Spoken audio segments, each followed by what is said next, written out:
En double-cliquant sur l'icône de QGIS Desktop, vous avez la version 3.40 qui est en ouverture. Bonjour, bienvenue à vous. Si vous êtes nouveau sur la chaîne, n'hésitez pas à vous abonner, à liker le contenu, à le partager. Ensemble, nous verrons comment est-ce que l'interface de QGIS 3.40 est configurée dans les moindres détails. C'est la version la plus actualisée en ce jour, janvier 2025. Donc nous patientons qu'il nous présente l'interface globale pour la présentation de l'interface graphique. On peut bien voir installation de l'interface graphique. Cela pourrait prendre un peu plus de temps en fonction d'un ensemble de paramétrages. C'est la première ouverture de cette version après installation. Donc nous patientons qu'il nous propose l'interface pour les manipulations. Pendant ce temps, n'hésitez pas à vous abonner, à liker le contenu et à le partager. Après ouverture, vous aurez l'interface qui est ainsi présentée. Vous n'aurez pas la même configuration que moi. Parce que par défaut, après avoir installé QGIS, si vous avez une autre version, il est capable de récupérer les mêmes configurations de la version déjà installée sur l'ordinateur. Étant donné que moi j'ai déjà d'autres versions installées sur l'ordinateur, par défaut, il se configure en fonction de cette réalité-là. C'est la raison pour laquelle il vous met directement ici les projets récents sur lesquels j'ai travaillé. Vous voyez bien que les projets récents sont automatiquement récupérés parce qu'ils existent déjà dans la version précédente. Au-delà, vous avez un ensemble d'informations que nous allons présenter progressivement. Et lorsqu'il s'installe et qu'il s'ouvre, vous avez la première information à l'extrémité en haut qui est là, projet sans titre QGIS. Cette barre est appelée la barre des titres. Le nom de votre projet sera automatiquement mis ici lorsque vous allez enregistrer votre projet. Au-delà de cette barre des titres, vous avez juste en bas les différents menus que l'on appelle parfois des onglets. Donc on a ici projet, ensuite éditer, vue, ensuite couche, préférences, extension, vecteur et autres. Il y a certains éléments que vous n'aurez pas, tels que HCM10 que vous n'aurez pas, parce que cela est lié à les extensions que nous avons installées et nous verrons la possibilité d'apprendre à télécharger et installer des extensions. Vous pouvez aussi retrouver cela pour d'autres versions dans la playlist liée à QGIS de A à Z. Au-delà de ces différents menus que l'on appelle parfois onglets, vous avez aussi différents icônes. Mais avant d'y arriver, vous allez retrouver que chaque icône, chaque menu a des sous-éléments. Donc on peut bien voir que chaque menu présente des sous-éléments. Peu importe le menu concerné, vous avez juste en bas, en cliquant sur le menu des sous-éléments. Et chaque élément est lié à une manipulation particulière.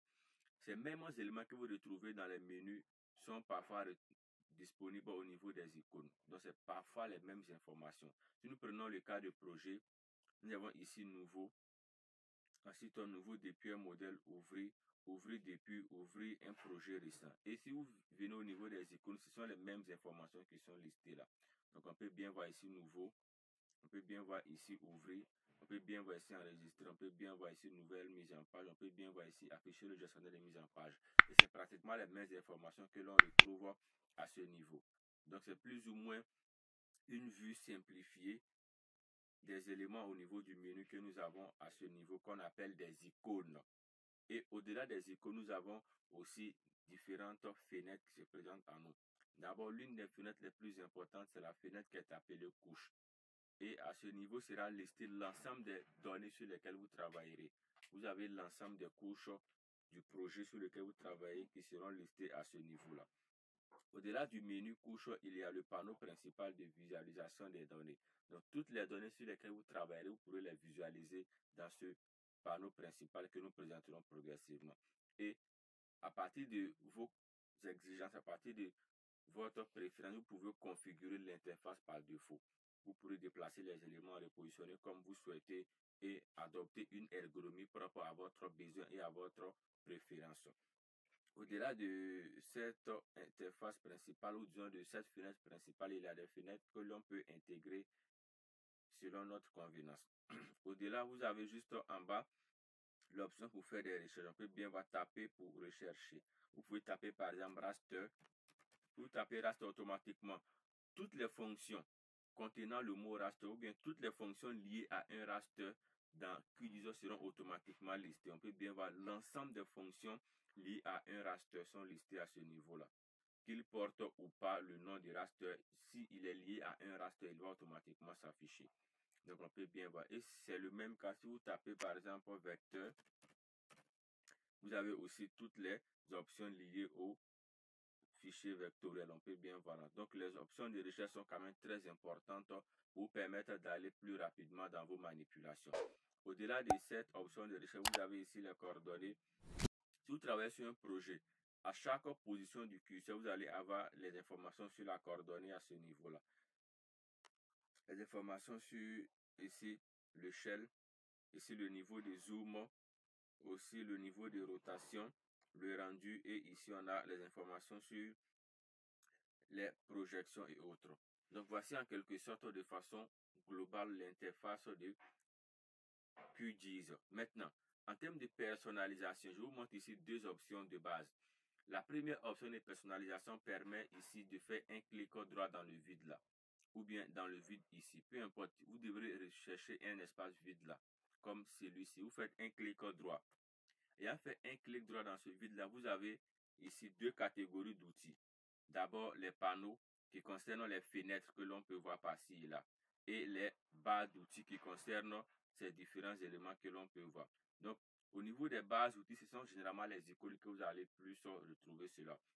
Et au niveau des panneaux, ce sont les fenêtres que vous avez. Si je prends le cas, par exemple, du panneau aller à des coordonnées, je vais cocher simplement. En cochant simplement, vous voyez bien que le panneau s'est intégré à ce niveau-là. Je reprends, je fais un clic droit dans le vide là. Je vais cocher un autre panneau que j'appelle information GPS. Je vais cocher simplement ça. Et automatiquement, ce panneau-ci, il s'affiche. Il est mis information GPS. Et je peux cocher autant de panneaux que je souhaite. Si je ne veux plus ce panneau, je peux le décocher en cliquant sur panneau, par exemple, panneau explorateur. Je peux cliquer et il va se décocher. Si je souhaite aussi décocher là une autre option, je peux cliquer sur la croix qui est là. En cliquant sur la croix, il peut aussi se détacher. Maintenant, il y a juste avant la croix un autre élément qui est là. Donc, en cliquant là-dessus, il y a la possibilité de déplacer la fenêtre là où je souhaite. Je peux mettre la fenêtre là. Je peux aussi la remettre là où je souhaite. Ça dépendra de moi. Donc, c'est une option très intéressante. À partir de cette option, vous avez la possibilité de replacer, de positionner les différentes fenêtres comme vous le souhaitez. Je reprends encore une autre option en faisant un clic droit. Et nous verrons au niveau maintenant des outils. Je prends le cas de la barre d'outils qui est appelée base de données. En cliquant là-dessus, je vais remonter, prendre un autre outil. Par exemple, l'outil accrochage qui est là, je vais cliquer dessus. En cliquant sur l'outil accrochage, il va s'intégrer. On peut bien voir ici l'outil accrochage qui est là. Donc, je peux faire un clic droit dans le vide et si je clique dessus, il va se décocher. Donc, vous avez vu qu'il a disparu. Donc, vous pouvez ici faire un clic droit, afficher un outil que vous souhaitez. Par exemple, on a un autre outil, Animate OSM, je peux décocher cela. Lorsque je décoche, il va disparaître. Donc, simplement ça. Vous cochez ou décochez ce que vous souhaitez, il va s'afficher. Maintenant, au niveau des outils, vous pouvez les déplacer aussi. Pour déplacer un outil, si vous venez juste à l'extrémité comme ça, vous allez retrouver ici le curseur qui va changer de forme. Vous maintenez un clic gauche dessus, vous glissez. Vous pouvez placer là où vous souhaitez. Voilà, cela est aussi possible. Vous pouvez repositionner vos outils comme vous le souhaitez selon votre préférence.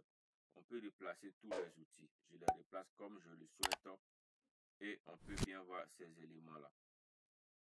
Au-delà de cela, vous avez une autre possibilité pour accéder à ces différentes informations sur la position des outils, sur la position des fenêtres. Pour ce faire, vous venez dans l'option ici Vue et dans Vue, vous avez ici Panneau. Et dans Panneau, voici listé la somme des panneaux possibles que vous pouvez faire afficher. Il suffit simplement de cocher un panneau. Et aussi dans la même option Vue, vous avez ici barre d'outils et la liste des outils qui sont disponibles sont à ce niveau. Il vous suffit simplement de cliquer sur un outil et il va automatiquement s'afficher. Toujours en termes d'interface, vous avez aussi l'option vue qui est là. Et dans l'option vue, il y a des éléments très importants qui sont là.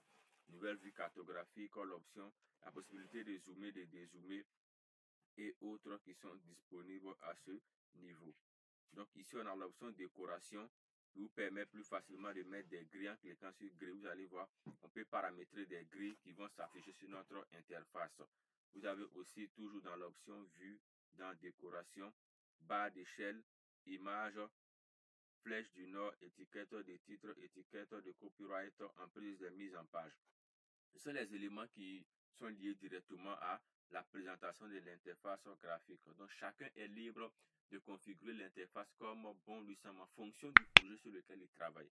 Pour certains projets, vous aurez besoin de certains outils que vous devrez impérativement faire afficher pour faciliter la manipulation. Pour d'autres projets, ces outils ne seront pas importants ou utiles. Vous pouvez les décocher, les enlever de l'interface.